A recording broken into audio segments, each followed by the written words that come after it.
Hello दोस्तों, कैसे हो आप लोग। आई होप आप सभी अच्छे होंगे एंड आपके बोर्ड एग्जाम के जो है पहला जो पेपर हिंदी का वो अच्छा गया होगा एंड जो बाकी के आपके पेपर हैं उनकी प्रिपरेशन अच्छे से हुई होगी। तो आज के इस वीडियो में बताने वाला हूँ फिजिक्स की कॉपी कैसे लिखनी है आपको, ठीक है। कैसे आपको मॉडल पेपर सॉल्व करना है, कैसे क्वेश्चन नंबर लिखना है, कैसे न्यूमेरिकल सॉल्व करने हैं, ठीक है। जो लॉन्ग क्वेश्चन है उनको कैसे लिखना है, थ्योरेटिकल क्वेश्चन कैसे लिखना है, ठीक है। तो सारे में इस डाउट को मैं क्लियर करने वाला हूँ, ठीक है। इसके अलावा बाकी सब्जेक्ट्स की वीडियो जैसे इंग्लिश हुआ, केमिस्ट्री हुआ, मैथ हुआ, इनकी मैं वीडियो ऑलरेडी अपलोड कर चुका हूँ। तो आप जो है चैनल में जाएंगे, अगर प्लेलिस्ट बनी हुई है, बोर्ड की कॉपी वाली प्लेलिस्ट बनी हुई है, उसमें आपके सारे सब्जेक्ट की प्लेलिस्ट मिल जाएगी, ठीक है।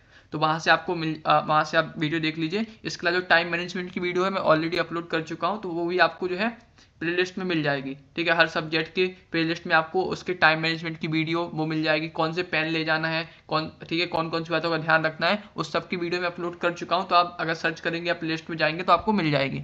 चलिए स्टार्ट करते हैं वीडियो को। अगर आपने अभी तक सब्सक्राइब नहीं किया तो सब्सक्राइब कर लीजिए, लाइक कीजिए, शेयर कीजिए ज़्यादा से ज़्यादा अपने दोस्तों के साथ। तो अगर मैं बात करूँ सबसे पहले, तो आपका जो ये इस साल का यूपीएमएसपी का मॉडल पेपर है, ठीक है, आपको यूपीएमएसपी वेबसाइट पर मिल जाएगा। 3 घंटे 15 मिनट 70 नंबर का है। तो पहला आपके इसमें 4 खंड होते हैं, खंड आ, बा, सा, दा, या 5 खंड होते हैं। तो पहला क्वेश्चन आपके खंड आ होता है, वो आपका होता है एमसीक्यू। पहला क्वेश्चन है आपका पहले का विद्युत फ्लक्स का मात्रक है, ठीक है। तो इसका आपका आंसर हो जाएगा तीसरा वोल्ट मीटर। कैसे लिखना चलिए देखते हैं। तो आपने खंड नंबर डाला, ठीक है, सबसे ऊपर, फिर आपने प्रश्न नंबर डाला, फिर आपने उत्तर नंबर डाला, वन का, ठीक है।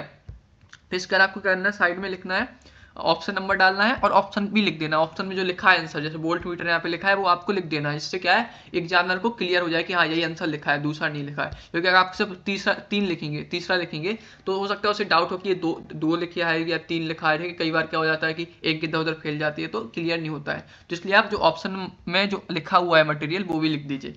साइड में आपको लाइन कैसे खींचनी है, तो इस तरीके से आप या तो पेन से खींच सकते हैं या स्केच से खींच सकते हैं। तो आप जो या तो ब्लैक स्केच से एक लाइन खींच दीजिए या ब्लैक ब्लू से 2 लाइन खींच दीजिए, ठीक है। स्केच से खींच दीजिए, अच्छा रहेगा। दूसरा क्वेश्चन देखते हैं। तो भाई आपका चुंबकीय क्षेत्र बी में वेग यू से गतिमान आवेश के कण पर लगने वाला बल है। तो इसका है आपका एफ बराबर क्यू यू क्रॉस बी। यहाँ पे सदिश गुणा यूज होता है, ये ध्यान रखिए। ये तो आपने यहाँ पे वही आपने उत्तर नंबर डाला। यहाँ पे ऐसे जो है यहाँ पे अंडरलाइन मैंने किया हुआ है, ये आप जो ये वाला काम आप जो है, या जब आपको पूरा पेपर सॉल्व हो जाए, सारे क्वेश्चन अटेम्प्ट हो जाए, लास्ट में जब आपके पास टाइम बचे उस हिसाब से आप ये करिए, ठीक है। ये आपको स्टार्टिंग में करने की जरूरत नहीं है। पहला आपका प्राइमरी फोकस होना चाहिए कि मेरा पेपर पूरा कंप्लीट हो जाए, कोई भी क्वेश्चन छूटा ना हो, सारे क्वेश्चन अटेम्प्ट हो जाए। उसके बाद आप सजावट वाला जो काम है वो करिए, ठीक है। तो आपने यहाँ पे कुछ ऑप्शन नंबर डाला, ऑप्शन में जो लिखा है वो लिख दिया। यहाँ पे आप इस तरीके से आप एक फुल स्टॉप लगा सकते हैं, डंडा, ठीक है। इससे क्या है कि इससे क्लियर हो जाता है कि इसके आगे और कुछ नहीं लिखा है, हमारा आंसर कंप्लीट है। इसके अलावा आपने अगला क्वेश्चन देखेंगे, यदि ई तथा बी वैद्युत चुंबकीय तरंग के क्रमशः वैद्युत सदिश तथा चुंबकीय सदिश हों, तब वैद्युत चुंबकीय तरंग के संचरण की दिशा अनुदिश होती है। तो इसका आंसर है आपका चौथा, ई क्रॉस बी। यहाँ पे सदिश गुणा होता है, ये ध्यान रखिए। कई बार में कंफ्यूजन हो जाता है कि यहाँ पे अदिश गुणा होगा या सदिश, ठीक है। तो इसका सदिश होता है क्योंकि सदिश राशि है। तो यहाँ पे ई क्रॉस बी ऑप्शन नंबर डाला। अगला क्वेश्चन है आपका, 4 डायोप्टर और -2 डायोप्टर क्षमता के 2 लेंस संपर्क में रखे हैं, संयुक्त लेंस की फोकस दूरी होगी, ठीक है। तो इसका आपका आंसर हो जाएगा 50 सेंटीमीटर, जो आपका पहला आंसर है। तो इसका बेसिकली क्या होता है कि 4 और ये -2 है, तो 4 + -2 हो जाएगा 2, ठीक है। और 100/2 कितना हो जाएगा, 50 सेंटीमीटर, क्योंकि यहाँ पे हमें सेंटीमीटर में देना है, ठीक है। ऑप्शन सेंटीमीटर में, तो आपने ऑप्शन नंबर लिखा, आंसर लिख दिया। अब जैसे आप अगर देखेंगे तो वाला क्वेश्चन न्यूमेरिकल टाइप का, मतलब 4-5 लाइन का आपका सॉल्व होगा, मतलब P1 + P2 करोगे, फिर 100/f P करोगे, ठीक है। तो उससे आप f निकालोगे। तो वो आपको जो है क्या करना है, इसमें लिखने की जरूरत नहीं है, मतलब आपको दिखाने की जरूरत नहीं है। आप या तो माइंड में सॉल्व कर सकते हो या फिर आप जो है कॉपी के लास्ट पेज में उसमें आप सॉल्व कर सकते हो। लास्ट में रफ कार्ड डाल के मतलब क्रॉस कर दीजिएगा, ठीक है। तो वो आप कर सकते हो। यहाँ पे आपको उससे आंसर लिख दीजिए, उसका आपका 1 नंबर मिल जाएगा। यहाँ पे आपको कैलकुलेशन दिखाने की कोई जरूरत नहीं है, इससे आपका टाइम बचेगा।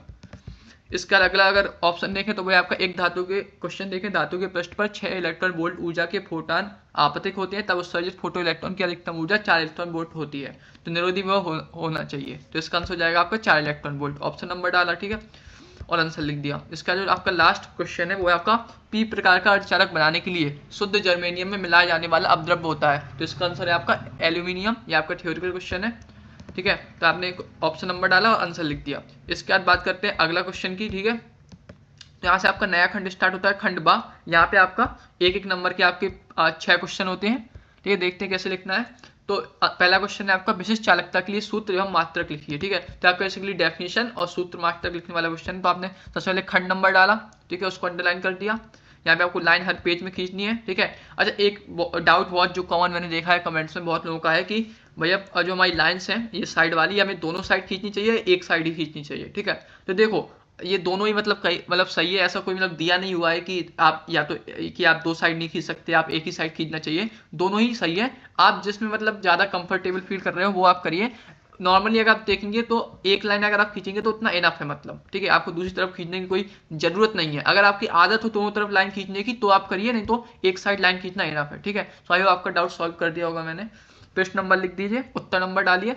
इसके बाद आपने जो है लिखा विशिष्ट चालकता। यहाँ पे आप देखेंगे तो परिभाषा नहीं लिया है, यहाँ पे सिर्फ सूत्र मात्रक पूछा है, ठीक है। तो एक चीज ध्यान रखिए हमेशा क्वेश्चन में कि जितना पूछा है उतना लिखिए, आप एक्स्ट्रा लिखने की जरूरत नहीं है, क्योंकि आप एक्स्ट्रा अगर लिखेंगे भी तो आपको नंबर नहीं मिलने वाले, साथ में आपका टाइम भी जाएगा, ठीक है। तो आपको जो बाकी क्वेश्चन है पीछे के वो छूट जाएंगे। तो इसलिए जितना पूछा उतना लिखिए। तो यहाँ पे सूत्र मात्रक पूछा है तो आप सिर्फ क्या लिखिए, सूत्र लिखिए, विशिष्ट चालकता सिग्मा इक्वल टू 1/रो। यहाँ पे दिखा दीजिए रो क्या है, जहाँ रो विशिष्ट प्रतिरोध है, और मात्रक लिख दीजिए। फॉर्मूला को आप बॉक्स से बंद कर दीजिए, ठीक है। आपको परिभाषा लिखने की कोई जरूरत नहीं है, आपको इसके 1 नंबर मिल जाएंगे, ठीक है। इसका जो आपका दूसरा क्वेश्चन है, दो सीधे समांतर अनंत लंबाई के धारावाही चालकों के प्रति एकांक लंबाई पर लगने वाले बल का व्यंजक लिखिए। तो यहाँ पे आप देखिए व्यंजक मतलब सूत्र बस लिखने को पूछा गया है, इसका डेरिवेशन लिखने को नहीं पूछा है। तो आपको डेरिवेशन करने की कोई जरूरत नहीं है, आपको सिर्फ फॉर्मूला लिख देना है, F/L equal to mu 0/2 pi into I1 I2 upon R। जहाँ पे आप मतलब इसमें कौन कौन से सिंबल यूज हुए हैं उनका वो सिंबल कौन कौन से हैं उसको आप लिख दीजिए। जहाँ I1 और I2 धाराएं हैं, R चालकों के बीच की दूरी है, और F1L। अब इसकी जो आप म्यू 0/2 पाई की वैल्यू आप लिख दीजिए, लिखना चाहो तो 2 × 10⁻⁷, ठीक है। तो ये आपका फॉर्मूला है, अगर आप इतना बस लिखेंगे तो भी आपका सही होगा, कोई नहीं काटेगा, ठीक है। ये एडिशनल चीज़ है। तो इसमें भी आप देखेंगे तो आपको डेरिवेशन लिखने की कोई जरूरत नहीं है, परिभाषा लिखने की कोई जरूरत नहीं है, ठीक है। थ्योरी आपको सिर्फ सूत्र लिखना है, उसका आपका 1 नंबर है, ठीक है। तो जितना पूछा उतना करिए। तीसरा क्वेश्चन है आपका 10 ओम प्रतिरोध तथा 10 हेनरी प्रेरकत्व की एक कुंडली 50 वोल्ट बैटरी से जोड़ी गई है, कुंडली में संचित ऊर्जा का मान बताएं। तो एक बहुत छोटा सा न्यूमेरिकल है, सीधा फॉर्मूला बेस, जिसको कैसे सॉल्व करना है। उत्तर नंबर डाला। अब जैसे यहाँ पे मैं हर कॉपी की वीडियो में बोल चुका हूँ, एक बार फिर से बोल रहा हूँ कि जैसे अगर आप यहाँ पे देखेंगे दूसरे का का हो गया, का के बाद खा है, मतलब उसी क्वेश्चन का सब पार्ट है, का के बाद खा गा, तो उसको आपको एक लाइन दो लाइन छोड़ के उसी के साथ आपको कंटिन्यू करना है, ठीक है। दूसरे का खा, दूसरे का गा, का के बाद घा, अंगा, चा। लेकिन चा के बाद जैसे आपका नया क्वेश्चन स्टार्ट हो रहा तो इसको आपको नए पेज से करना है। जैसे यहाँ पे तो वैसे ही पेज खत्म हो गया, लेकिन अगर आप देखेंगे तो जैसे अगर मैं एग्जाम्पल दूं,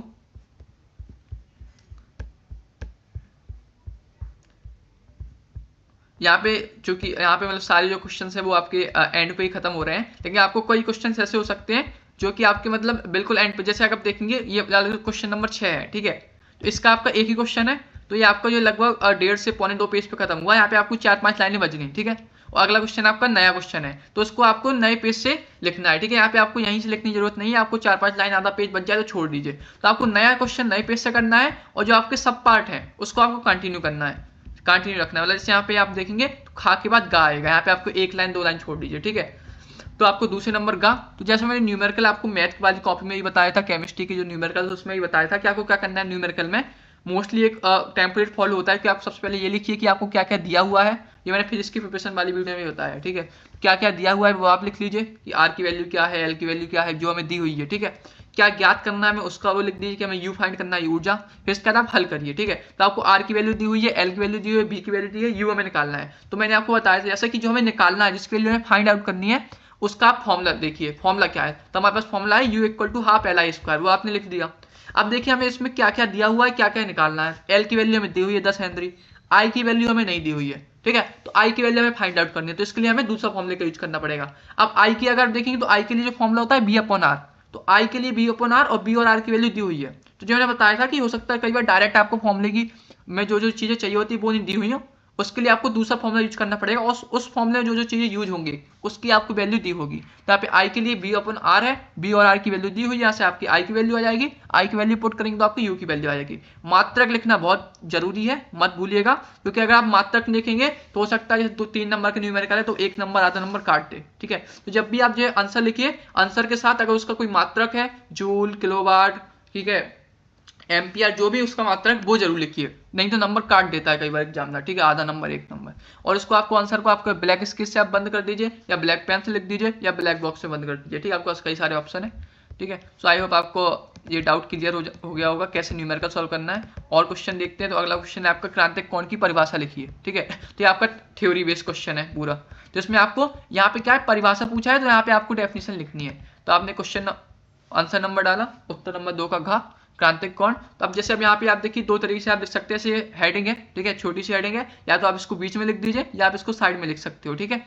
आपने इसको अंडरलाइन कर दिया, सब इसके अंदर की हेडिंग है, तो इसको आप जो है ब्लैक पेन से लिख दीजिए, ठीक है, इसके से लिखने की जरूरत नहीं है। आपने परिभाषा लिख दी है, किसी सघन माध्यम में वह आपतन कोण जिसके लिए विरल माध्यम में संगत अपवर्तन कोण का मान 90 डिग्री हो, उन दोनों माध्यमों के बीच क्रांतिक कोण कहलाता है, इसे सी से प्रदर्शित करते हैं। तो आपने परिभाषा लिख दी, जो इंपॉर्टेंट पॉइंट है उसको आप अंडरलाइन कर दीजिए या काले पेन से लिख दीजिए। तो यहाँ पे मैंने अंडरलाइन कर दिया सघन को, आपतन को, विरल को, अपवर्तन कोण, क्रांतिक कोण, 90 डिग्री को मैंने ब्लैक पेन से लिख दिया। इस किस चीज से प्रदर्शित करते हैं, तो सी से प्रदर्शित करते हैं, ठीक है। तो इससे क्या है कि जैसे एग्जाम आपकी कॉपी देखेगा, वो जो आपके अंडरलाइन वाले वर्ड या ब्लैक पेन वाले वर्ड को देखेगा, उससे उसको समझ में आ जाएगा कि हाँ इसने परिभाषा सही लिखी है, तो उसको पूरा पढ़ने की जरूरत नहीं है। और ये चीज तब खासकर काम आती है जब जैसे आप निबंध लिखते हो, या फिर आप आर्टिकल लिखोगे इंग्लिश में, लॉन्ग आंसर लिखोगे, या कोई लंबा थ्योरिकल क्वेश्चन लिखोगे, तो क्योंकि उसे पूरा पढ़ने का टाइम नहीं होता है, तो जब वो अगर आप कोई इंपॉर्टेंट पॉइंट बस को हाईलाइट कर दोगे, तो उसको पढ़ के उसे समझ में आ जाएगा कि हाँ इसने आंसर कैसा लिखा होगा, ठीक है। तो इसलिए वहां पर ज्यादा हेल्प होती है। आप अगर हर क्वेश्चन आंसर में करोगे तो और अच्छा रहेगा, ठीक है। तो अब अगर आप देखेंगे तो ये आपका 1 नंबर का क्वेश्चन है, तो आपने डेफिनेशन लिख दी, इतना इनफ है। अगर आपको मान लो 2 नंबर का क्वेश्चन होता है, तो आप यहाँ पे डायग्राम भी बना सकते थे इसका क्रांतिक कोण का, अगर आप चाहें तो इसमें भी बना सकते हो, ठीक है। लेकिन अगर इतना लिखोगे तो आपका 1 नंबर मिल जाएगा। तो बेसिकली आपको मैं कहना चाहता हूँ कि जितने नंबर का क्वेश्चन हो उस हिसाब से आप उसको अटेंड कीजिए। अगर क्वेश्चन का मतलब 1 नंबर का है तो ज्यादा लिखने की जरूरत नहीं है, अगर 3 नंबर का है तो उसको आप डिटेल में लिखिए, कोशिश करिए 1 पेज में। इसमें 3 नंबर का होता है तो उसका आप डायग्राम बना देते, ठीक है, क्लियरिटी, और 1-2 लाइन आप एडिशन ऐड कर देते, ठीक है। तो ये चीज आप कर सकते हो, ठीक है। और जो एक रिलेशन होता है n = 1/sin c, ठीक है, अपवर्तनांक और क्रांतिक कोण वो आप दिखा देते, ठीक है। तो जितने नंबर का क्वेश्चन है उस हिसाब से आप उसको लिखिए, ठीक है, उतनी डिटेल में। इसके बाद बात करें अगले क्वेश्चन की, तो आप है हाइड्रोजन के प्रथम बोर कक्ष की त्रिज्या 0.53 एंगस्ट्रॉम है, तृतीय बोर कक्ष की त्रिज्या ज्ञात कीजिए। ये भी आपका न्यूमेरिकल है, सिंपल सा। तो आपने इसमें वही चीज किया, उत्तर नंबर डाल दिया है, क्या दिया है हमें, r1 = 0.53 एंगस्ट्रॉम, क्या ज्ञात करना है, r3, ठीक है। हल किया तो हमने क्या फॉर्मूला लिखा, तो फॉर्मूला हमें नॉर्मली पता है Rn = होता है n² r1, तो n की जगह हमने r3 रख दिया, तो यहाँ से हमारा, और हमें r1 की वैल्यू पता है, तो यहाँ से हमारा आंसर आ गया। आंसर में आपको क्या लिखना है, r3 मात्रक जरूर लिख दी, एंगस्ट्रॉम, नहीं तो आपको आधा नंबर कट सकता है, और आंसर को आपने ब्लैक बॉक्स में बंद कर दिया, ठीक है। तो आई होप क्लियर हो गया होगा।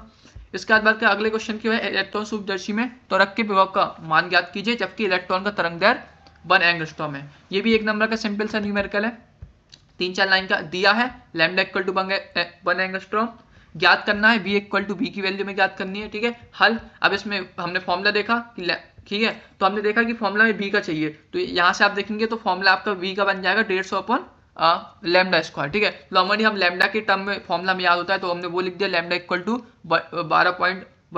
12.27/√v, यहाँ से आपने स्क्वायर कर दिया, लैम्डा स्क्वायर = 150/v, v आप यहाँ ले गए, लैम्डा की वैल्यू 1 है तो वो रख दिया, तो v = आगे 150 वोल्ट। मात्रक लिखना जरूर लिखिए, मात्रक लिखना मत भूलिएगा, बहुत इंपॉर्टेंट चीज है, क्योंकि आप मात्रक लिखेंगे तो आपका आधा 1 नंबर कटने के पूरे चांसेस हैं, ठीक है।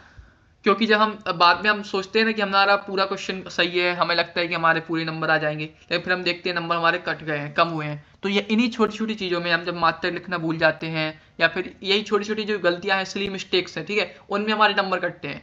इसलिए मैं एक चीज़ और कहूँगा, इसलिए आपके इतने न्यूमेरिकल हैं, जब आपका पूरा पेपर सॉल्व हो जाए, पूरे क्वेश्चन अटेम्प्ट हो जाए, उसका जितने भी आपके न्यूमेरिकल है खासकर, वैसे तो आप पूरी कॉपी रीचेक करिए कि कोई क्वेश्चन छूट तो नहीं गया, कोई क्वेश्चन गलत तो नहीं लिख दिया, ठीक है, या कोई टर्म, लेकिन जो न्यूमेरिकल्स हैं खासकर फिजिक्स और मैथ में, तो जो भी आपकी न्यूमेरिकल है उनको आप एक बार रीचेक कर लीजिए कि आपकी जो कैलकुलेशन है वो आपकी सारी सही है कि नहीं। तो ये जल्दबाजी हम क्या करते हैं कि हम कैलकुलेशन जो है गलती कर देते हैं, तो इस चक्कर में हमारा क्या हो जाता है, नंबर कट जाता है। और अगर हमारी कैलकुलेशन बीच में कहीं गड़बड़ हो गई तो उस वजह से आगे का जो पूरा आंसर है वो चेंज हो जाता है, तो आपके ज्यादा नंबर कट जाते हैं। तो आप क्या करिए कि आप या तो एक काम करिए, जब भी आप जो है सॉल्व कर रहे हैं क्वेश्चन को, तो आप जैसे ये स्टेप लिखा आपने, तो एक बार फिर से क्रॉस चेक कर लीजिए सही किया कि नहीं किया, गुणा सही किया कि नहीं, जोड़ा सही कि नहीं, अंडर रूट सही लिया कि नहीं लिया, स्क्वायर सही किया कि नहीं किया। तो जो आपकी कैलकुलेशन उसको आप जब आप सॉल्व कर रहे हैं उसी टाइम पे आप एक दो बार क्रॉस चेक कर लीजिए, या फिर आप क्या करिए कि जब आपका पूरा पेपर सॉल्व हो जाए तब उसके बाद न्यूमेरिकल्स को खासकर आप उसको चेक कर लीजिए। इससे आपको क्या है कि सिली मिस्टेक के चांसेस कम हो जाते हैं, ठीक है।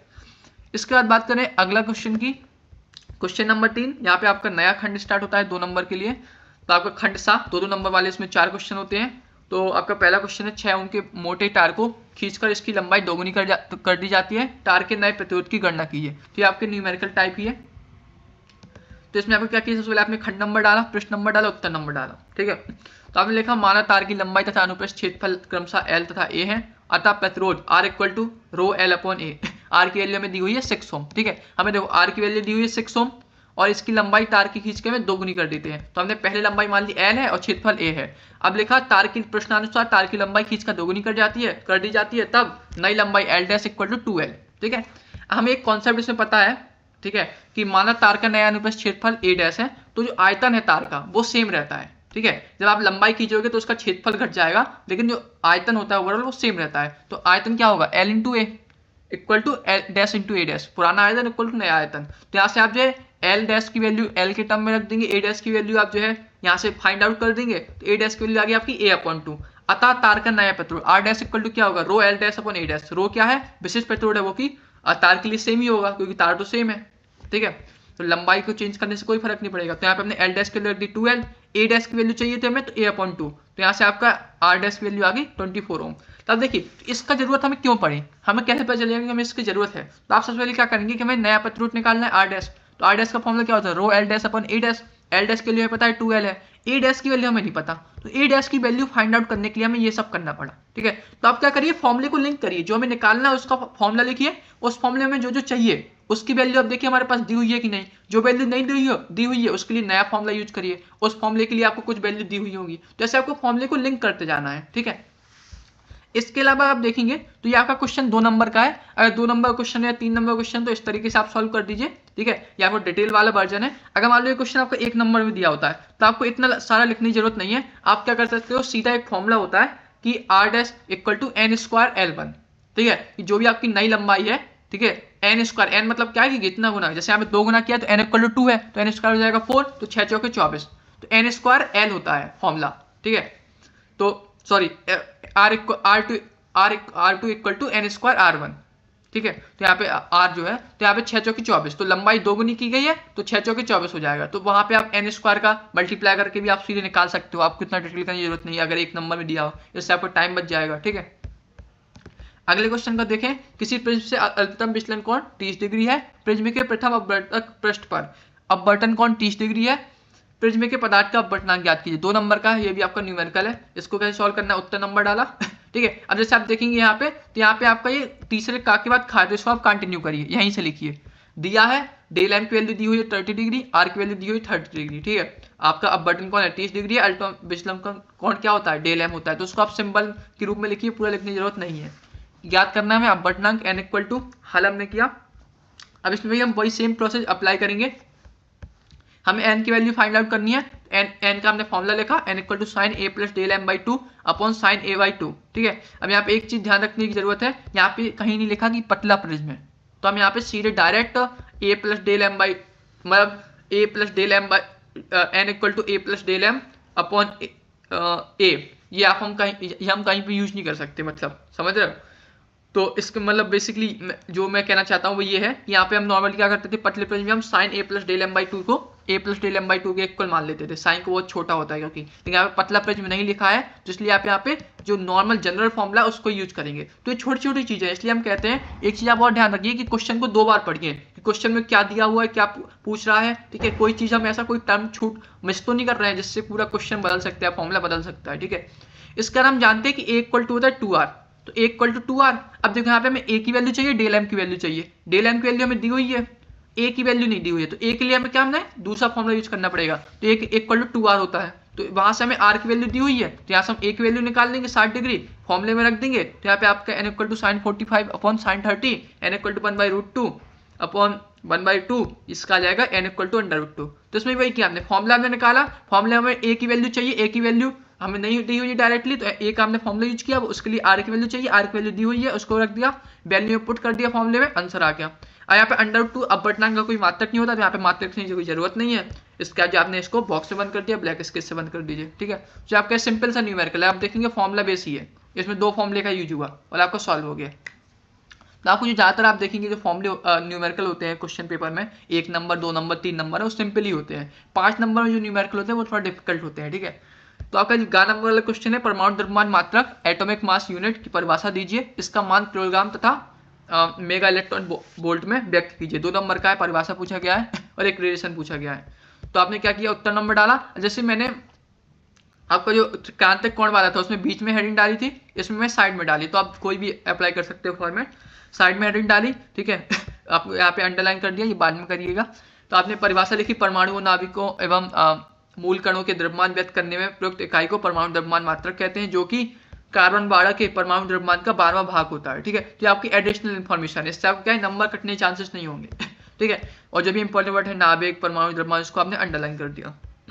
अब इसमें क्या है, उसने पूछा है रिलेशन, इसका मान किलोग्राम तथा मेगा इलेक्ट्रॉन वोल्ट में व्यक्त कीजिए। तो आपने लिख दिया 1 AMU बराबर 1.66 इंटू 10⁻⁻27 किलोग्राम, 1 AMU बराबर 931 मेगा इलेक्ट्रॉन वोल्ट। अगर आप देखेंगे 2 नंबर का क्वेश्चन ही है सिर्फ, तो 2 नंबर मतलब 1 नंबर आपकी परिभाषा, आधा नंबर आपका किलोग्राम मेगा इलेक्ट्रॉन वोल्ट के लिए। तो आप चूंकि आधा नंबर का ही 1 किलोग्राम मिलेगा, तो इसको आपको पूरा डिटेल में आपको एक्सप्लेन करने की जरूरत नहीं है, मतलब ड्राइव करने की जरूरत नहीं है ये वैल्यू आई कहाँ से, तो उसकी आपको जरूरत नहीं है पूरे डेरिवेशन की, आपको सिर्फ वैल्यू लिख देनी है। तो वही है कि आपको देखना है कितने नंबर में पूछा गया, उस हिसाब से आप इसको सॉल्व करिए क्वेश्चंस को, ठीक है। इससे आपका टाइम बचेगा। और लास्ट क्वेश्चन है आपका, संलग्न चित्र में प्रदर्शित अमीटर A1 तथा A2 से मापी गई वैद्युत धाराएं क्या है, यदि उनके प्रतिरोध नगण्य तथा पीएन संधि डायोड आदर्श हो, ठीक है। तो इसमें बेसिकली क्या है, A1 A2 में जो धाराएं हैं वो हमें पूछी गई है अमीटर में, और हमें ये डायग्राम दिया हुआ है, ये सर्किट बेस्ड क्वेश्चन है। चलिए देखते हैं इसको सॉल्व करना कैसे है। तो इसमें आपको पहले सर्किट बना दिया जो आपको दिया हुआ है कॉपी में, ठीक है। आप अब यहाँ इस सर्किट से हमें देखना है हमें क्या क्या दिया हुआ है। तो हमें दिया है R1 की वैल्यू 5 ओम। अब यहाँ पे आप देखेंगे तो यहाँ पे R1 R2 कुछ नहीं लिखा है, तो हम अपने मन से मानेंगे, ठीक है। तो हमने जो माना है इसको R1 माना है 5 ओम, तो यहाँ पे हमने R1 लिख दिया, यहाँ R2 लिख दिया, यहाँ I1 लिख दिया, यहाँ I2 लिख दिया। इसकी दिशा भी दिखा दी कि ये ऊपर की ओर जा रही है, ये नीचे की ओर जा रही है, तो वो हमें अपने मन से करना है, ठीक है। R1 equal to 5 ohm, R2 equal to 5 ohm, B equal to 2 volt, ठीक है। अब जैसे यहाँ पे क्या है R1 R2 लिख दीजिए, क्योंकि आप अगर R1 R2 यहाँ पे नहीं लिखेंगे डायग्राम में, वो समझ नहीं पाएगा कौन सा R1 है कौन सा R2 है, तो वो आप, ठीक है, तो वो नंबर काट सकते हो। तो इसलिए एक एक चीज क्लियर करिए डायग्राम में, ठीक है, एक एक चीज क्वेश्चन ज्ञात करना, A1 और A2 की वैल्यू चाहिए, ठीक है। हल, तो अब देखिए अगर आप देखेंगे इसमें पीएन संधि डायोड आपका देखिए ये प्लस है, तो आपकी एक I1 यहाँ ऐसे जाएगी, I1 ऐसे जाएगी प्लस से माइनस की ओर। अब यहाँ पे देखिए ये PN, तो PN में क्या है, ये P वाला पार्ट है और ये N वाला पार्ट है, तो PN यहाँ पे उल्टा लगा हुआ है, यानी N जो है आपका प्लस से कनेक्ट है और P आपका माइनस से कनेक्ट है। तो ये आपका क्या है, पक्ष अभिनत है, मतलब उत्तरम अभिनत। उत्तरम अभिनत में हम जानते हैं रिवर्स बायस में क्या होता है कि डायोड में कोई धारा प्रभावित नहीं होती। तो हम लिख सकते हैं यहाँ पे, हम रीजन भी लिख देंगे, पीएन संधि डायोड उत्तरम पक्ष अभिनत है, क्योंकि डायोड का एन क्षेत्र बैटरी के धन टर्मिनल से जुड़ा है, अतः पीएन संधि डायोड में कोई धारा प्रभावित नहीं होगी, ठीक है। तो आपने यहाँ पे बेसिकली क्या है कि यहाँ पे आपने लिख दिया, माना अमीटर A1 तथा A2 द्वारा मापी गई वैद्युत धाराएं क्रमशः I1 तथा I2 है, तो I1 इक्वल टू 0, क्योंकि I1 इधर जा रही है, तो इधर बेसिकली यहाँ पे कोई धारा ही नहीं जाएगी, तो यहाँ पे क्या ही नापेगा, मतलब क्या ही मापेगा वो अमीटर, 0 हो जाएगा।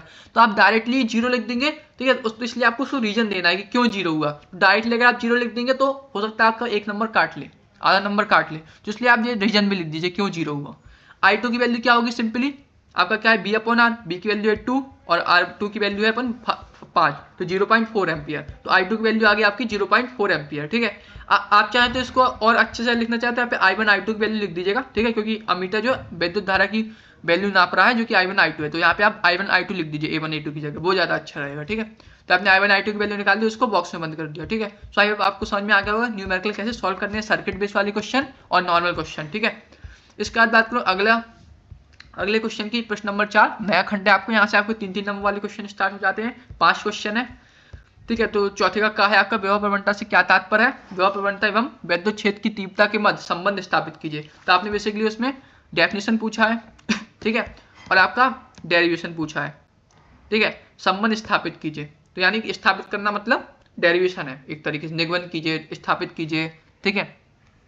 तो ये आपका 3, तो ये आपका डेफिनेशन 1 नंबर का है और डेरिवेशन 2 नंबर का। इसको कैसे सॉल्व करना चाहिए देखते हैं। खंड नंबर डाला आपने, पृष्ठ नंबर डाला, उत्तर नंबर डाला, साइड में आपने हेडिंग डाली विभव प्रवणता। दूरी के सापेक्ष वैद्युत क्षेत्र की दिशा में विभव परिवर्तन की दर को विभव प्रवणता कहते हैं। इसका मात्रक वोल्ट प्रति मीटर है, यह सदिश राशि है। जो भी आपके पास इन्फॉर्मेशन है, परिभाषा लिख दी, इसके बाद जो भी आपको इन्फॉर्मेशन, इसका मात्रक क्या होता है या कौन सी राशि है, वो सब आप लिख दीजिए। इससे क्या है, नंबर कटने के चांसेस नहीं है। आपने विभव प्रवणता का फिर फॉर्मूला लिख दिया, GP equal to minus delta B upon delta X, मात्रक लिख दिया, ठीक है। इसको आपने बॉक्स में बंद कर दिया। फिर इसका आपका जो दूसरा पार्ट है वो आपका डेरिवेशन, तो आपने यहाँ पे डेरिवेशन यहाँ पे हेडिंग डाल दी, विभव प्रवणता एवं विद्युत क्षेत्र की तीव्रता के मध्य संबंध। तो यहाँ पे आपने पहले डायग्राम बनाया, ठीक है। डायग्राम को आप पेन से बना सकते हो, पेंसिल से बना सकते हो, कोई प्रॉब्लम नहीं है। अगर आपके पास पेंसिल नहीं है तो पेन से बना दीजिए, कोई प्रॉब्लम नहीं है, ठीक है। तो आपने यहाँ पे डायग्राम बनाया, ठीक है। डायग्राम में आपने क्या करना है कि एक एक चीज़ आपको क्लियर करना है। यहाँ पे O पॉइंट है, A पॉइंट है, ठीक है। यहाँ से डिस्टेंस S है, X है, यहाँ से डिस्टेंस डेल्टा X है, ये B है, ये B माइनस डेल्टा B होगा। यहाँ पे विभव, यहाँ पे फोर्स इस डायरेक्शन में लग रहा है, यहाँ पे प्लस Q आवेश है, ये A B पॉइंट है, तो ठीक है। तो आपको डायग्राम बनाना है। इसके बाद क्या करना है कि 3-4 लाइन मिनिमम आपको डायग्राम के बारे में समझाना है कि थ्योरिकल, कि डायग्राम में आखिर हो क्या रहा है, कौन सा पॉइंट पे क्या हो रहा है, कहाँ पे कौन सा आवेश है, कौन सा फोर्स कहाँ पे लग रहा है, तो आपको थोड़ा लिखना है 3-4 लाइन, ठीक है। तो माना प्लस क्यू कूलम का बिंदु आवेश निर्वात अथवा वायु में बिंदु O पर स्थित है, तो ये हमने कंप्लीट कर दिया। इस बिंदु आवेश द्वारा उत्पन्न वैद्युत क्षेत्र E में बिंदु आवेश Q से x x plus delta x, ये दूरी टोटल कितनी हो जाएगी, x प्लस डेल्टा x दूरियों पर स्थित बिंदु A व B है। इन पर वैद्युत विभव क्रमशः B तथा B माइनस डेल्टा B है। तब परीक्षण आवेश Q0 को बिंदु B से A तक लाने में वैद्युत बल के विरुद्ध किया गया कार्य। विरुद्ध क्यों, क्योंकि यहाँ पे बल इस साइड लग रहा है, हम B से A की ओर ले जा रहे हैं, ठीक है। B से A की ओर ले जा रहे हैं और बल हमारा इस साइड लग रहा है, तो हमारा विरुद्ध हो गया, अपोजिट है, तो हमने लिख दिया विरुद्ध किया गया कार्य, ठीक है। तो अगर आप देखेंगे तो आपको इस तरीके 3-4 लाइन आपको लिखनी है, ठीक है, आपका डेरिवेशन की, ठीक है। ट्राई करिए, लिख दीजिए, ठीक है। क्योंकि अगर लिख देंगे तो इसमें फिर आपके नंबर कटने के चांसेस नहीं होंगे, नहीं तो हो सकता है वो आधा नंबर काट दे। तो ट्राई करिए 2-3 लाइन लिख दीजिए मिनिमम, ठीक है। इसके अलावा आपने फिर डेरिवेशन आपने स्टार्ट किया, तो आपने कार इक्वल टू बल गुणे विस्थापन। अब चूंकि यहाँ पे क्या है, विरुद्ध है, तो यहाँ पे माइनस लगा दिया, माइनस डेल्टा एक्स, ठीक है। अब ठीक है, अब यहाँ पे जैसे मैंने बताया था कि आपको डेरिवेशन कैसे करना है, डेरिवेशन कैसे समझे, उसकी मैं ऑलरेडी वीडियो अपलोड कर चुका हूँ, फिजिक्स की डेरिवेशन कैसे समझे, ठीक है। और मैंने डेरिवेशन एग्जाम्पल के तौर पे आपको बताया कि कैसे समझना है। इंपॉर्टेंट डेरिवेशंस की दोनों पार्ट की मैं वीडियो अपलोड कर चुका हूँ कि कौन से इंपॉर्टेंट डेरिवेशंस हैं, ठीक है। तो इसके और ठीक है, तो इसके लिए आप क्या कर सकते हो कि अगर आप मैंने आपकी प्लेलिस्ट, जो फिजिक्स की प्लेलिस्ट है, आप चैनल में जाएंगे, वहाँ पे मैंने इंपॉर्टेंट कौन कौन सी डेरिवेशंस हैं, कौन कौन से न्यूमेरिकल्स आ सकते हैं, किस टाइप के आएंगे, ठीक है, कौन कौन से इंपॉर्टेंट थ्योरी पार्ट है, उसकी मैं ऑलरेडी वीडियो अपलोड कर चुका हूँ, ठीक है। फिजिक्स की important cheese, her cheese A to Z, तो उसको आप प्ले लिस्ट में आपको मिल जाएगी, वहाँ से आप देख लीजिए, यहाँ पे आप सर्च कर लीजिए, ठीक है। तो यहाँ पे मैंने वहाँ पे बताया कैसे आपको डेरिवेशन समझना है। यहाँ पे मैं एक शॉर्ट में बता दे रहा हूँ। यहाँ पे हमें निकालना क्या है, विभव निकालना है, और विभव प्रवणता वैद्युत क्षेत्र की तीव्रता के मध्य संबंध। बेसिकली हमें ड्राइव क्या करना है, E equal to minus delta B upon delta X, हमें ये पता होना चाहिए, ठीक है। E equal to minus delta B upon delta X. तो यहाँ से हमने क्या किया कि W हमने निकाला, किया गया कार्य। W क्यों निकाला, क्योंकि हमें विभव चाहिए यहाँ पे B, और B क्या होता है हमारा W अपॉन Q, ठीक है। तो इसलिए W निकाला, W equal to F into delta X. Minus क्यों आए, क्योंकि विरुद्ध कर रहे हैं। अब यहाँ पे F equal to Q0 upon E हमने रख दिया। ये फॉर्मूला हमने क्यों रखा, क्योंकि हमें E चाहिए। E मतलब क्या होता है, F इक्वल टू QE, तो हमने QE रख दिया। Q0E क्योंकि बल किस पर लग रहा है, Q0 पर लग रहा है, परीक्षण आवेश पर, तो Q0 Q0 E। और यहाँ पे माइनस क्यों आया, ठीक है, क्योंकि ये वाला माइनस बाहर आ गया, इंटू डेल्टा एक्स। यहाँ पे हमने W की वैल्यू रखी B अपॉन Q0, क्योंकि B की वैल्यू चाहिए, तो B into Q0 sorry minus Q0 E delta x. Q0 से Q0 कैंसिल। यहाँ पे हम लिख सकते हो कौन सा फॉर्मूला यूज किया है आपने साइड में। यहाँ से आप अगर इसको डेल्टा एक्स को नीचे भेजोगे तो आ जाएगा E equal to minus delta B upon delta X. अब चूंकि यहाँ पे लिखा है कि हमें वैद्युत क्षेत्र की तीव्रता विभव प्रवणता के बीच संबंध निकालना है। विभव प्रवणता है GP, तो यहाँ पे हम लिख देंगे GP, चूंकि ये होता है तो E इक्वल टू हो जाएगा GP। तो हमारा फाइनल जो आपका संबंध आया वो ये आया, ठीक है। अगर आप जो है आप सिर्फ इतना छोड़ दोगे ये, तो भी आपका सही है, लेकिन ये लिख देंगे तो कोई प्रॉब्लम नहीं है, मतलब कोई काट नहीं सकता फिर, मतलब ये है आपका। अतः स्पष्ट है कि विद्युत क्षेत्र के भीतर दो बिंदुओं के बीच विद्युत क्षेत्र की तीव्रता विभव प्रवणता के बराबर होती है, ठीक है। तो आपने थ्योरिकल लाइन लिख दी कि संबंध एक्चुअली है क्या, इक्वल होता है, ठीक है। जिस तरीके से आपको सॉल्व करना है डेरिवेशन। दूसरा है आपका अब्बा वेग की परिभाषा लिखिए। ये अब्बा वेग में विद्युत धारा में संबंध स्थापित कीजिए। सेम टू सेम आपका पहला क्वेश्चन जैसा है, परिभाषा 1 नंबर की, 2 नंबर का आपका डेरिवेशन। कैसे करना चलिए देखते हैं। तो इसमें आपने चौथा प्रश्न उत्तर नंबर डाला। अब्बा बेग की परिभाषा लिखी। वैद्युत क्षेत्र की उपस्थिति में धात्विक चालक के भीतर मुक्त इलेक्ट्रॉन धन विभव वाले सिरे की ओर सूक्ष्म वेग से गति करने लगते हैं। इसे मुक्त इलेक्ट्रॉनों का अनुगमन वेग कहते हैं। इसे BD से व्यक्त करते हैं। कौन से, ठीक है, तो कौन से सिंबल से प्रदर्शित करते हैं वो भी लिख दीजिए। इसकी कोटि 10⁻⁴ मीटर प्रति सेकंड होती है। परिभाषा लिख दी। इसका आपको डेरिवेशन करना है, तो अब्बा बेगम विद्युत धारा संबंध हेडिंग डाल दी। यहाँ पे आपने डायग्राम बना दिया। डायग्राम चाहे तो बीच बना सकते हो या फिर साइड में बना सकते हो, दोनों ही सही है, ठीक है। डायग्राम बना दिया। इसमें आपने दिखा दिया कि BD E A, ठीक है, वो सब आपने दिखा दिया। इलेक्ट्रॉन इस दिशा की ओर जा रहे हैं वो भी आपने दिखा दिया। 3-4 लाइन आपको थ्योरिकल लिखनी है। माना एक तार जिसका अनुप्रस्थ क्षेत्रफल या परिच्छेद A मीटर स्क्वायर है, उस तार के प्रति एकांक आयतन में उपस्थित इलेक्ट्रॉन की संख्या n है और तार के भीतर वैद्युत क्षेत्र आरोपित करने पर मुक्त इलेक्ट्रॉनों का अनुगमन वेग BD है। तो बेसिक जो चीज़ें हमें जरूरत है उन सबको हमने डिफाइन कर दिया। तब 30 सेकंड में तार में प्रवाहित मुक्त इलेक्ट्रॉन की संख्या क्या होगी? n = n a b d t, ठीक है। कुल प्रवाहित आवेश क्या हो जाएगा? Q = क्या होता है? n × E। n हमारा टोटल ये है, तो n a b d t × E, ठीक है। अब हमें क्या निकालना है? विद्युत धारा अब्बा बेग संबंध। हमें धारा चाहिए I = Q/T, तो I = Q/T, Q की वैल्यू रख दी हमने, तो I = Q/T, T से T कैंसिल हो जाएगा, तो I = आ जाएगा n a b d E। तो यहाँ पे आप देखेंगे I आपका धारा है और BD आपका अनुगमन वेग है, तो आपका संबंध आ गया। इसको आपने ब्लैक बॉक्स से बंद कर दिया। तो आप देखेंगे डेरिवेशन मोस्टली छोटे होते हैं, ऐसा कोई बहुत डिफिकल्ट नहीं होते हैं अगर आपने डेरिवेशन को अच्छे से समझा है, अगर आपने डायग्राम को अच्छे से समझा है, डेरिवेशन को अच्छे से समझा है, कौन से फॉर्मूले की हम क्यों कर रहे हैं, यहाँ पे माइनस क्यों आ रहा है, ठीक है, कौन सी दिशा में फोर्स लग रहा है, तो डेरिवेशन बहुत सिंपल होते हैं। आप ट्राई करिए समझने की, ठीक है। कुछ डेरिवेशन ऐसे होते हैं जो हार्ड होते हैं या हाई लेवल के होते हैं, उसको आप रट लीजिए। ये मोस्टली आपके डेरिवेशन समझने वाले हैं, बहुत ईजी है।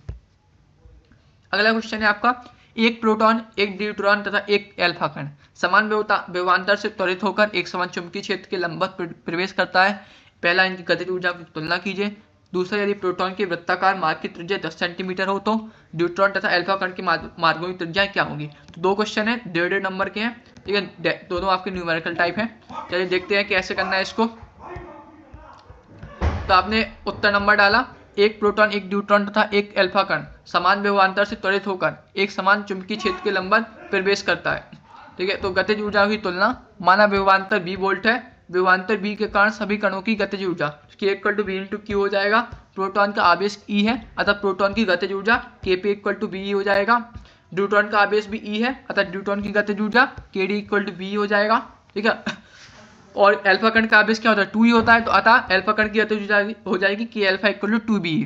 तो बेसिकली अगर आप देखेंगे K = क्या होता है? B की हमें गतिज ऊर्जा की तुलना करना है ना, गतिज ऊर्जा क्या आएगी? ऊर्जा है, ठीक है। तो K = क्या होता है? Q × B, नॉर्मल हमें जो फॉर्मूला पता है, तो उसमें हमने Q की वैल्यू हम पुट करते आ रहे हैं। इसके लिए E होगा, इसके लिए E होगा, इसके लिए 2E होगा, ठीक है। इसका हमने क्या करना है? कंपेयर करना है। तो निष्कर्ष क्या है कि हम अनुपात निकाल लेंगे, तो 1 × 1 × 2, यहीं से आपको दिख जाएगा 1:1:2, ठीक है। तो आपका ये आंसर हो जाएगा। दूसरा है आपका, यदि चुंबकीय क्षेत्र में लॉरेंज बल के कारण सभी कण वृत्ताकार कण पर गति करेंगे, ठीक है। तो इसमें क्या है? वृत्ताकार मार्ग की त्रिज्या 10 सेंटीमीटर, तो न्यूट्रॉन तथा अल्फा कण के मार्गों की त्रिज्या क्या होगी? तो हमने लिख दिया कि सारे कण वृत्ताकार पथ पर गति करेंगे। लॉरेंज बल के कारण किसी भी कण की त्रिज्या r निम्न प्रकार से दी जाती है, r = mb/qb, ठीक है। r का फॉर्मूला लिख दिया, आपने डिफाइन कर दिया कौन सी चीज क्या है। m कण का द्रव्यमान है, b उसका वेग है, q आवेश है, b चुंबकीय क्षेत्र की तीव्रता है। तो विभवांतर B से त्वरित होने पर कण का वेग, तो यहाँ से B की वैल्यू क्या आएगी? √2b/m, तब r = ठीक है। यहाँ पे बेसिकली आप देखेंगे तो ये B अलग है, ये आपका बेसिकली वेग है, जो ये B है ना, इसका फॉर्मूला है ये। तो यहाँ पे आप कंफ्यूज नहीं होगा, इसलिए आप जो क्या करिए कि आप देखिए जो आपका विभवांतर है कैपिटल V होगा और जो वेग है आपको स्मॉल b से प्रदर्शित कर सकते हो आप, ठीक है। तो आपने ये वाली b की वैल्यू यहाँ पे आपने पुट की r की वैल्यू में, तो आपका फाइनल आपका आ गया। तो r = आप देखेंगे यहाँ से ये कैंसिल हो जाएगा q और q, तो √q बचेगा, तो √2mb/q और b, ये आपका फॉर्मूला आ गया।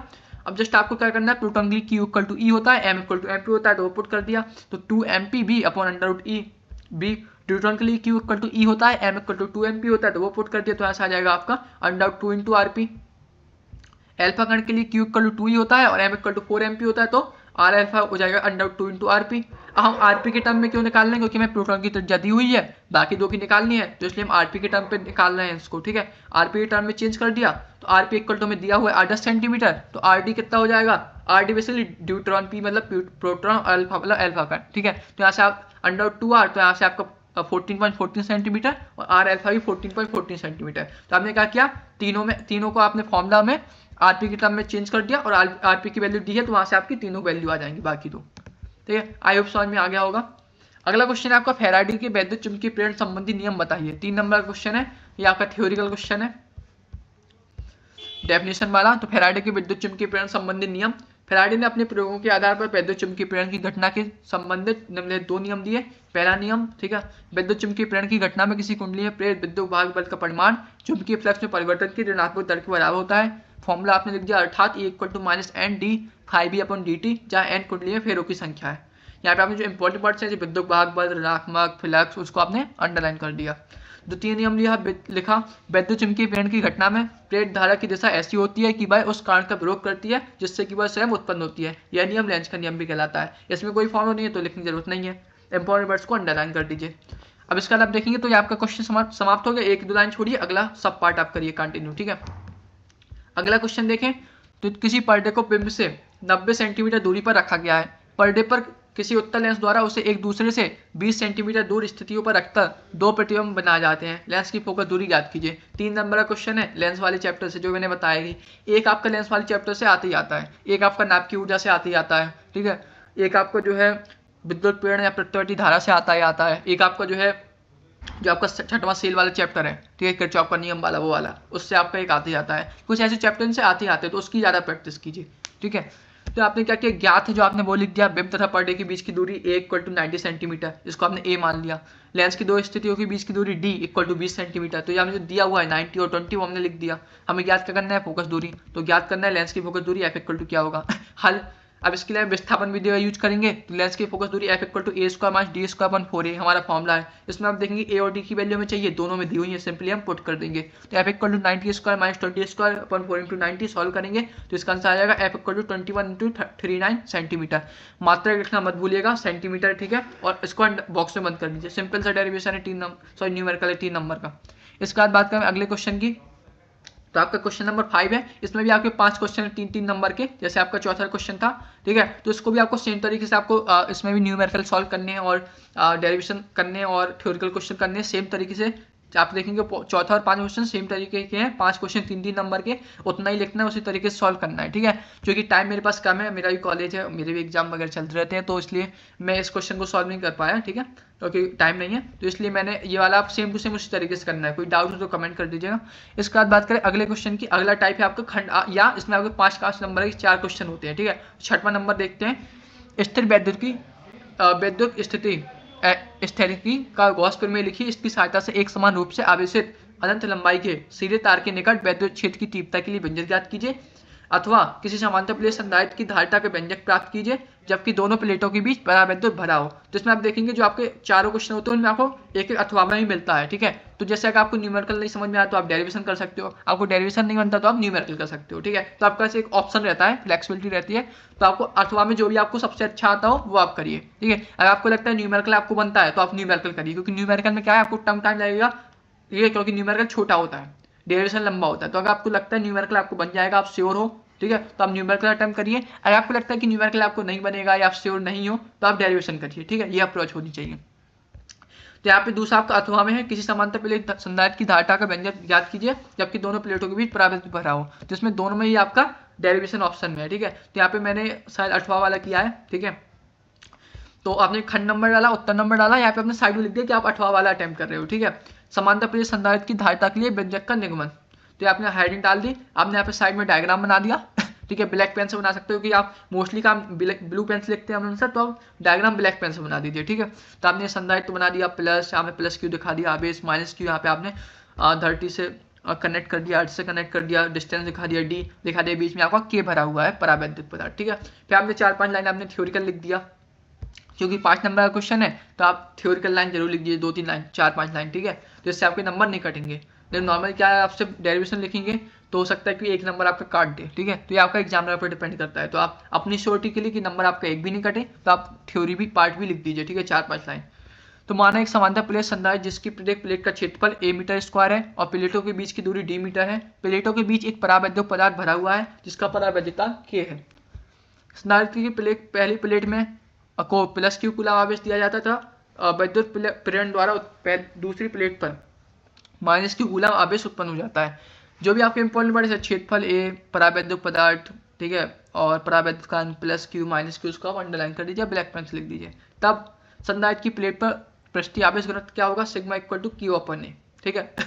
अब आप देखेंगे तो इसको कैसे करना है, तो आपको पता है कि हमें सी निकालना है, सी की वैल्यू, ठीक है। सी की वैल्यू हमें निकालना है, सी इक्वल टू क्या होता है, Q upon B.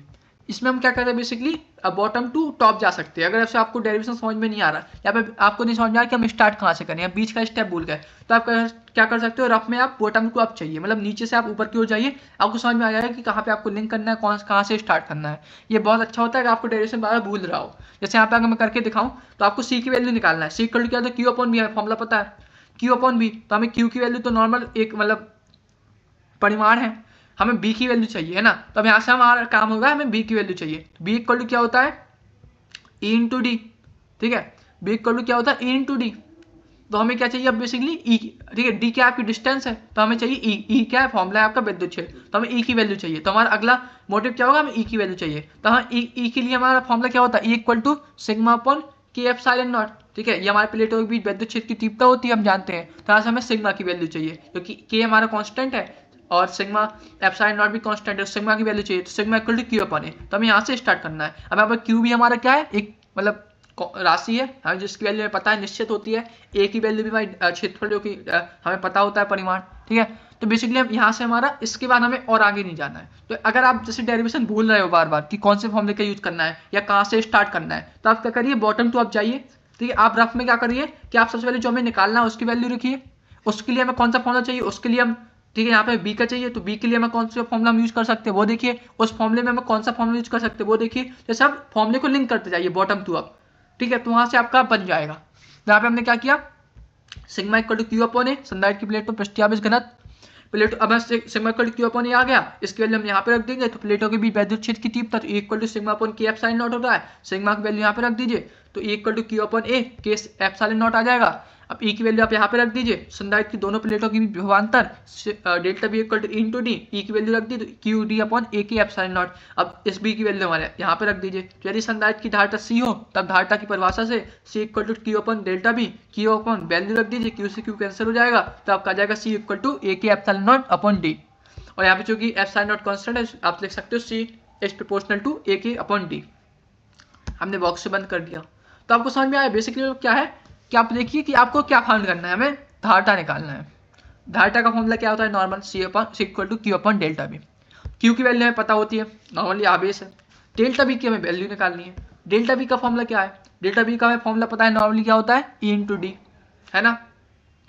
Delta B equal to होता है ई इंटू डी। तो अब हमें ई की, डी हमारी डिस्टेंस है, हमें पता होती है, ई की वैल्यू हमें चाहिए। तो हम ई का फॉर्मूला देखिए कौन सा है, ई का फॉर्मूला हमारे इस टर्म में। अब अगर देखें तो ई के कई सारे फॉर्मूले होते हैं। ई का एक फॉर्मूला होता है एफ वन क्यू बी, ठीक है। इस संधारित्र के टर्म में कौन सा लगेगा, तो आपको वो चूज करना है कि आपके पास एक वैल्यू के लिए एक आपका राशि जैसे ई है, ई के आपके पास 5 फॉर्मूले होंगे, 10 फॉर्मूले होंगे, लेकिन आप देखिए कि यहाँ पे कौन सा फॉर्मूला अप्लाई होगा। यहाँ पे 2 प्लेटें हैं ना, तो प्लेटों के बीच वाला फॉर्मूला अप्लाई होगा। तो आपको कौन सा फॉर्मूला यूज करना है वो भी आप देखिए, तो आपको समझ में आएगा किस टर्म में किस लिए आप यूज कर रहे हो, ठीक है। तो आप ई का आपने यहाँ पे sigma upon K epsilon naught, हमें सिग्मा की वैल्यू चाहिए, sigma equal to Q upon A. तो आप बॉटम टू टॉप कर सकते हो। अगर आपको कोई फॉर्मूला आपको समझ, मान लो आपको सिग्मा की वैल्यू आपने निकाल दी, इसके बाद आप भूलेंगे कि हमें आगे क्या स्टेप है, तो आप क्या कर सकते हो, बॉटम टू आप जा सकते हो, यहाँ पे आप कनेक्ट हो जाएगा आपका। तो आप ये रफ में कर सकते हो, ठीक है। बहुत अच्छी ये एक मेथड होती है अगर आपको डेरिवेशन भूल रहे हो, या फिर आप मतलब स्टार्टिंग में आपने 1-2 स्टेप लिख दिया, फिर आप भूल गए क्या लिखना है, बीच के स्टेप भूल गए हो, तो ऐसा आप कनेक्ट कर सकते हो, ठीक है। इसका जैसे आप देखेंगे तो मैंने बताया था यहाँ पे जैसे 3-4 लाइन छूट गई, आपका नया क्वेश्चन स्टार्ट हो रहा है। यहाँ पे आपका कोई काका गागा नहीं है इसकी तरह ना, तो आप नया क्वेश्चन नए पेज से स्टार्ट कीजिए, ठीक है। इसका जो आपका 7वां क्वेश्चन है, स्वयं सूक्ष्मदर्शी का नामांतरण आरेख बनाई जाता है, इसकी आवर्धन क्षमता का सूत्र याद कीजिए जब अंतिम प्रतिबिंब स्पष्ट दृष्टि की न्यूनतम दूरी पर बनता है।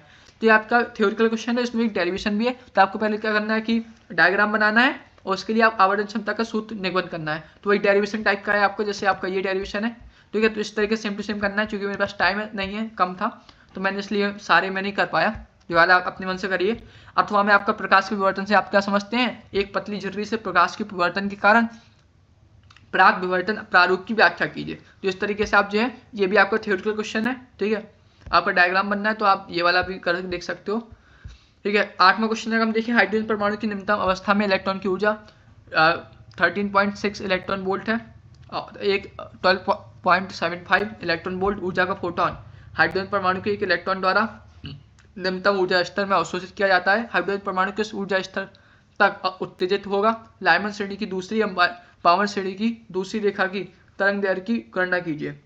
ठीक है, अथवा में भी आपका ये आपका न्यूमेरिकल है, इसमें भी आपका न्यूमेरिकल है। किसी नाभ की, अभी जैसे मैं बताया नाभ कि आपका नाभ की ऊर्जा न्यूक्लियर एनर्जी वाले चैप्टर से एक न्यूमेरिकल आता है। किसी नाभ की अभिक्रिया A+B से बनता है आपका C+D का क्यू मान निम्नलिखित समीकरण द्वारा परिभाषित होता है। Q = Ma + Mb - MC - Md × C²। तो ये जहाँ दिए गए द्रव्यमान नाभ की बराबर द्रव्यमान है, दिए गए आंकड़ों के आधार पर बताइए कि निम्न अभिक्रियाएं ऊष्माक्षेपी हैं, ऊष्माशोषी 1H1 + 1H3। ठीक है, उससे बनता है आपका 1H2 + 1H2। ये आपका नाभ की ऊर्जा वाला न्यूमेरिकल है। तो ये भी जैसे मैं न्यूमेरिकल आपके पहले आपने इतने सारे न्यूमेरिकल कराए हैं, लेंस वाले और सर्किट वाले उस टाइप के, उसी टाइप के आपको इसको करना है। आपको दिया है, क्या दिया है वो आपको नोट डाउन कर देना कि ये वैल्यू दी हुई है, ये वैल्यू दी हुई है, क्या ज्ञात करना वो लिखिए, उसके बाद आप फॉर्मूला लगा के हल करिए। ठीक है, तो ये न्यूमेरिकल अपने मन से करिए। इसका जो लास्ट क्वेश्चन है 9वां, पीएन संधि डायोड के लिए अग्रदिशित तथा पश्चदिशित अवस्था में परिवर्त आरेख खींचिए। दो अवस्थाओं हेतु प्राप्त अभिलक्षण प्रक्रियाओं को समझाइए। तो आपका थ्योरेटिकल क्वेश्चन है। अथवा पीएन संधि डायोड क्या होता है, परिवर्त आरेख खींचकर पीएन संधि डायोड का अर्धतरंग दृष्टिकारी के रूप में कार्यविधि समझाइए। निवेशी तथा निर्गत वोल्टताओं के तरंग रूपों को दर्शाइए। ठीक है, तो यहाँ पे मैंने दूसरा अथवा वाला क्वेश्चन किया है। दोनों ही आपके थ्योरेटिकल क्वेश्चन है, देखते हैं कैसे करना है। अगर आप इसमें देखेंगे जिसमें आपका 1 नंबर है आपका निवेशी तथा निर्गत वोल्टताओं के तरंग रूपों के लिए। ठीक है, 1 नंबर आपका इसका है। 1 नंबर आई थिंक इसमें आपका पीएन संधि डायोड क्या होता है उसकी डेफिनेशन का है। और 2-3 नंबर आपका जो है ये आपका परिवर्त आरेख खींचकर उसको अर्धतरंग दृष्टिकारी को जो कार्यविधि है उसको एक्सप्लेन करने वाला है। ठीक है, तो आपको इसमें 3 क्वेश्चन है, तीनों को अटेंड करिए। कई बार हम जल्दबाजी में क्या करते हैं कि हम पीएन संधि हम देखते हैं अर्धतरंग दृष्टिकारी, उसको हम एक्सप्लेन कर देते हैं, लेकिन हम पीएन संधि डायोड क्या होता है ये एक्सप्लेन नहीं करते। और जो हमारा लास्ट वाला पार्ट निवेशी तथा निर्गत वोल्टताओं के तरंग रूप और दर्शाइए, तो हम नहीं करते। तो हमारे क्या है कि 2 नंबर हमारे ऐसे ही चले जाते हैं। तो जो क्वेश्चन है उसको 2 बार पढ़िए कि हमें क्या क्या दिया हुआ है। खासकर आप देखेंगे 5 नंबर वाले क्वेश्चन है, उसमें आपको 5 नंबर वाले क्वेश्चन 2-3 क्वेश्चन दिए होते हैं, उन सारे क्वेश्चन को करिए। ठीक है, कैसे करने के लिए देखते हैं। तो नया क्वेश्चन है, प्रश्न नंबर डाला, अथवा लिख दिया, पीएन संधि डायोड हेडिंग डालिए, आप इसको साइड में लिख सकते हो।